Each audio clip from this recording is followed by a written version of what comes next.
صلى على الحبيب قلبك يطيب. بناتي واخواتي داخل مصر وخارج مصر يا رب تكونوا بخير ان شاء الله. بالصلاه على حضره النبي كده. ايه عندنا كبد وقوانص، هنعمل صينيه كبد وقوانص تحفه بالبصل وبالفلفل، هتبقى جميله. ماشي. عندك بقى كبدتين ربع كيلو نص كيلو زي ما انت حسب ما بتجيبي، لكن انا عندي فراخ بروح ذبحه الواحده فرخه فرختين، بروح شايله الكبد والقوانص، بروح شايله الاجنحه. عملت معاكم الايه، معاكم صينيه الاجنحه برضو قبل كده. دي بقى النهارده ايه، صينيه كبد وقوانص تحفه. شوفوا مغسوله ازاي، قشطه، شايفه فله. شايفه الكبد برضو. نحط هنا ايه، هحط معلقه ايه، حته زبده، واحط حبه زيت عشان طبعا ايه الزبده ايه ما تتحرقش. نحط حته سمنه كمان، يبقى ايه اعملي الميكس الجميل ده.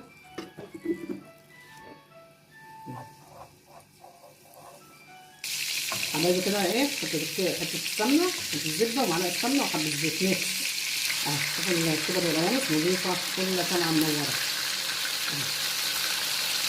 مصنوعه بالليمون والدقيق، حط عليها خل عشان الخل بيثبت ريحه الزفاره.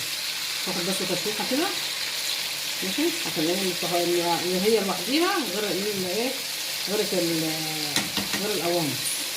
ده هي تشويحه عشان هي ما تاخدش ايه سوا زي القوانص. وبعد كده اطول القوانص، وبعد كده نعمل ايه ميكس بقى، بنكتب بقى بين القوانص. حبايبي كده ايه، تبدا تشوحها تاخدها تستوي. هطلعها واروح حاطه مكانها ايه القوانص. حبايبي اللي طلعت الكبده حط مكانها ايه القوانص، مغسوله زي الفل.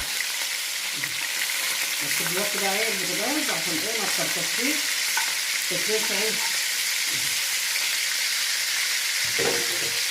دي بقى تاخد سوا عن ايه الكبده، يعني الكبده يعتبر ايه استوت كده، بس نحور دي بقى كده لما تتحمر برضو، ونحط عليها بصل ونحط عليها فلفل كده زي العسل ان شاء الله تبقى تحفه.